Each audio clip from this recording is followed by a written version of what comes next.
in what we eat. We have E. coli.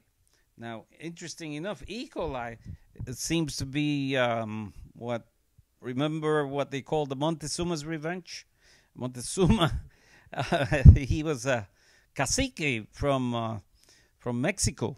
And when Pizarro, oops, now I can't even remember who it was, but one of the Spaniards went out there, and I think that we call Montezuma's revenge because everybody who gets E. coli, most of the time they get a fever, they become very nauseous, they even vomit, and then they have watery poop. So it feels like it's urination, but still it's because of the E. coli. Now that's the food preparation. They have to be cooked at a certain temperature, up to 140 degrees that you have to cook it. And you have to keep it in the refrigerator, right? About 40 degrees. No, about... hold on. Let me get little Manny here. Hello, everybody. The danger zone, the temperature danger zone in holding food that allows bacteria to grow the most on your food is from 40 degrees Fahrenheit to 140 degrees Fahrenheit. Under 40 degrees Fahrenheit, yeah, under 40 degrees Fahrenheit, it freezes the bacteria, so it stops growth, but the bacteria will still be there. Over 140 degrees will stop growth and kill bacteria. And the higher the degrees, the lower the time it takes to destroy all the bacteria. So that means you'll have a good food. And you don't want to let food sit out for more than about an hour, because if it's like cold and it warms up, or if it's warm and it cools down, and then it grows all that bacteria on it, it'll contaminate your food and you could get really sick. So. That's a very, very good explanation. Then we'll move on to other safety things. Is having the stove, when you put things on the stove, put the handle in so that if at any time somebody walks through it, they could rub against it. Excuse me? Wait. Joke? Oh, that was a joke. All right. Anyway, but there's many problems with cooking that you have to be careful with. Basically, it's really the bacteria that we have to be concerned about. What other things? Hold on.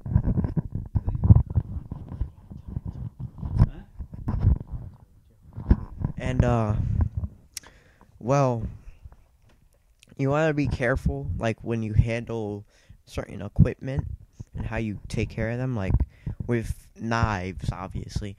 You don't want to leave them out.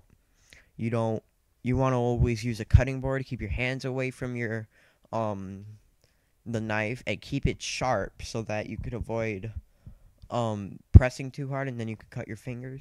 And when you wash it, you don't want to put it in sudsy water, so that when you put your hands in, you might stab yourself. But you still need to clean it, because uncleaned food is another reason for cross-contamination. One reason is food to food, so it's like a contaminated food touches a new food. So like you take old ground beef and it contains salmonella in it, and then you take new ground beef and you mix them together to make some hamburgers. All of the meat now is contaminated. And then people to food, if you are handling food, like raw meat, but you don't wash your hands and you handle, like, let's say salad, that can contaminate the salad. It may not, but it's likely. And then with equipment, like, you'd want to wash all your equipment before you handle different foods, because if one of them is contaminated, it's better that you throw that one away, but the rest of your food is safe, than you didn't wash your equipment and then you handled all the other food and then you have to throw it all away. So, yeah, another thing is that if you ever cooking, this is more if you have friends in the house and they visiting you, and someone is allergic to, let's say, peanuts, or they're allergic to shrimps. you have to always make sure that you separate these things and that you don't mix them because somebody can react. I remember once we decided to cook some eggs, and somehow we weren't really paying attention, and we overcooked it. And I think one fell on the floor and then hit the cat, and the cat started meowing. And so it's dangerous to do some overcooking. And another time, we didn't really keep a time on the salad, and I got sick for days. I couldn't go to work. I thought I was going to die. I wrote my will. But guess what? It only lasted 2 or 3 days. That's called food poison. So very important that we don't leave those things aside. Yeah, I agree with him. You know, this one time I ate ground beef that wasn't cooked to the high enough temperature that it had, and I got really sick, and I was having fevers. You know, I felt weak. I fell on the floor. I started shivering. I thought I was gonna die, and I crawled into my room. I cried in the corner. Turns out all I had to do was burp, and I was fine. But I couldn't do that. That was impossible. That was the hardest burp of my life. But you know, you gotta make sure that everything is clean and like it's safe, so that in case like your kids come around, that they're fine. And you always want to make sure that your kids, your parents, anyone is always washing their hands, because if they touch something, they touch the food, but they put it back, it's over. You're all gonna die. So in general, just make sure you follow some of these guidelines, and depending on what you're preparing, and you should be good in the kitchen, and you should prevent yourself from getting a lot of sicknesses. Yeah, keep an eye on the temperature. Minus 40 for cold stuff. Above 140 to kill all the germs.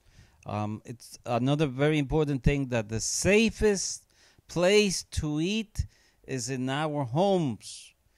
All the major cities have epidemics of food poison. Kentucky Fried Chicken, Big Mac, Olive Garden. There's even been cases of hepatitis B. There's one that's called hepatitis A, where they don't wash their hands, and then they prepare the food, and you turn yellow in a couple of weeks. Another one is where they don't wash their hands after they do their stuff. And one of the bacteria that's very common is called Helicobacter bacteria, and it grows in feces. And if you don't wash your hands and you prepare something, you'll be giving it to everyone that visited you, or in the restaurant. But once again, food preparation is very important. Clean boards and temperature. Most of the time, it's leaving things outside. We have to always make sure that be clean, clean, clean. And don't use Mr. Clean. Don't use any detergents and Tide and things like that to keep it clean. That will mess you up. Once again, yeah, we tried that, and guess what? The bacteria that really likes the Tide and the soap. This is Big Manny's Reviews. I'm happy to have you guys listening, and hopefully this helps everyone. And in regards to little Manny is saying the same thing, that he hopes that this has been helpful.